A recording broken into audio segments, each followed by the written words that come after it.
ಈ ಶನಿವಾರ ಅಷ್ಟಶನೇಶ್ವರ ದೇವಸ್ಥಾನದಲ್ಲಿ ಅನ್ನದಾನ ಮಾಡಿಸ್ತಾ ಇದ್ದೀವಿ.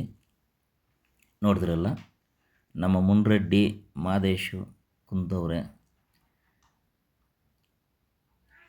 ತುಂಬ ಜನ ಬಂದಿದ್ದಾರೆ.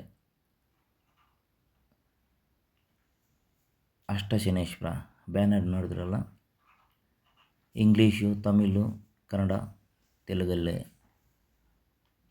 ಬಳಸಿದ್ದೀವಿ ಬ್ಯಾನರು. ಮತ್ತು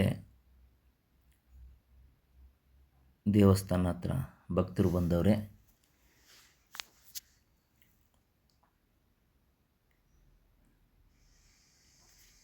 ಮುನ್ನೂರು ಜನಕ್ಕೆ ಅನ್ನದಾನ ಮಾಡ್ತಾಯಿದ್ದೀವಿ. ದೊಡ್ಡ ಪಾತ್ರೆ ಅದು, 300 ಜನಕ್ಕೆ ಅನ್ನದಾನ ಮಾಡ್ತಾಯಿರೋದು. ಇನ್ನೂ ಅನ್ನದಾನ ತುಂಬ ಚೆನ್ನಾಗಿ ಮಾಡಬೇಕಂದ್ಬಿಟ್ಟು ಆಸೆ ಇದೆ,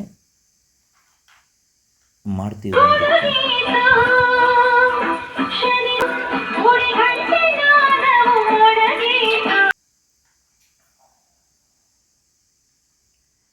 ನೋಡಿದ್ರಲ್ಲ, ಟೊಮೆಟೊ ಬಾತ್ ಮಾಡ್ತಾಯಿರೋದು.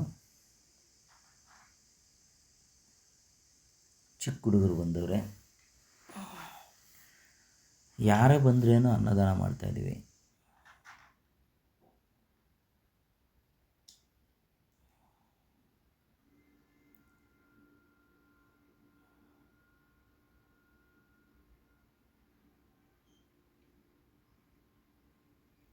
ಈ ಶನಿವಾರ ಮಿನಿಮಮ್ಮು 500 ಜನ ಬಂದವ್ರೆ. ಆದರೆ ಬೆಳಗ್ಗೆ 8 ಗಂಟೆನಿಂದ ಮಧ್ಯಾಹ್ನ 3 ಗಂಟೆ ತನಕ ಅನ್ನದಾನ ಮಾಡಿರೋದು. ಇದು ಅನ್ನದಾನ ಅನ್ನೋದು 300 ಜನಕ್ಕೆ ಮಾತ್ರ ಅನ್ನದಾನ. ಯಾಕಂದರೆ ಬೆಳಗ್ಗೆ ಮಾಡಿರೋದು ಮಧ್ಯಾಹ್ನಕ್ಕೆ ಖಾಲಿ ಆಗ್ತದಲ್ಲ. ಇದು ಸ್ಟಾರ್ಟಿಂಗು. ಇನ್ನು ಮುಂದಕ್ಕೆ 1000 ಜನಕ್ಕೆ ಅನ್ನದಾನ ಮಾಡಬೇಕಂದ್ಬಿಟ್ಟು ಆಸೆ ಇದೆ. ಮಾಡೋಣ ಖಂಡಿತ.